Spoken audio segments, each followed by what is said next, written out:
We want to make sure that the game is accessible and not punishing, and you can take your time, because a lot of the problem solving that you're going to have to do in this game is pretty intense. I feel like you can play Tin Hearts and still go to bed afterwards and not feel exhausted.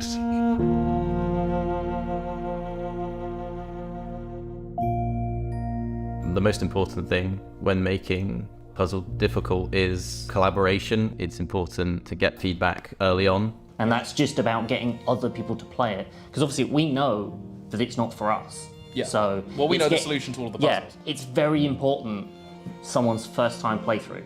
Yeah. That is such an important thing. Difficulty does fluctuate because each act is very different mechanically. Conceptually, narratively, they're all distinct experiences. So we kind of had to design it in a way. So it's like, even though Act 3 is after Act 2, because it's so mechanically different, we have to reintroduce the player to new mechanics and ramp that difficulty back up. The puzzles don't necessarily become more difficult, but they're certainly more complex. There's more to think about. But at the end of the day, you are still just placing down blocks and redirecting soldiers and interacting with machines. In particular, the balloon machine is a really cool invention that you see Albert making in one of the levels as you progress through. He makes different iterations of it, and that's revealed to you. And it's really nice how detailed the balloon machine itself is.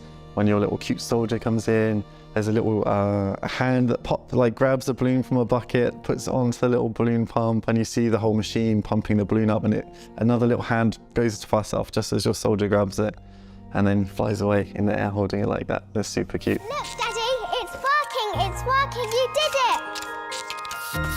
You're the best, Daddy. Oh, well, I don't know about that. You're not really going to get stumped by anything too much. It's still a puzzle game. You still got to think about what you're doing, but it's a heck of a lot more sort of forgiving, I think, than some other puzzle games that completely melt your brain.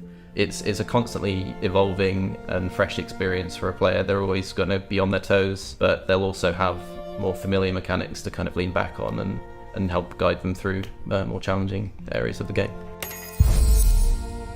We spent an awfully long time making a visualizer system, so when you stop the soldiers, you pause them, they shoot out their path that they're going to follow, and it moves quite quickly and you can see where they're going to go. We had to simulate what an actual soldier would do. So behind the scenes, though you can't see it, there are actual soldiers with path systems attached to them making that trail. So it really gives you sort of the ability to almost, in some levels, plan out the entire level before you even start it. So it's sort of like when you're setting up a bunch of dominoes. I feel like that's a lot more satisfying than just regularly playing. We want to make sure that you can take your time with that process and you don't feel overwhelmed.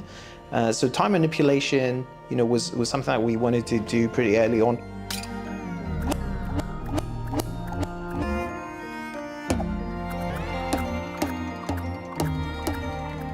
You have the ability to rewind time in the game. If you could go back in time, what would you go and do?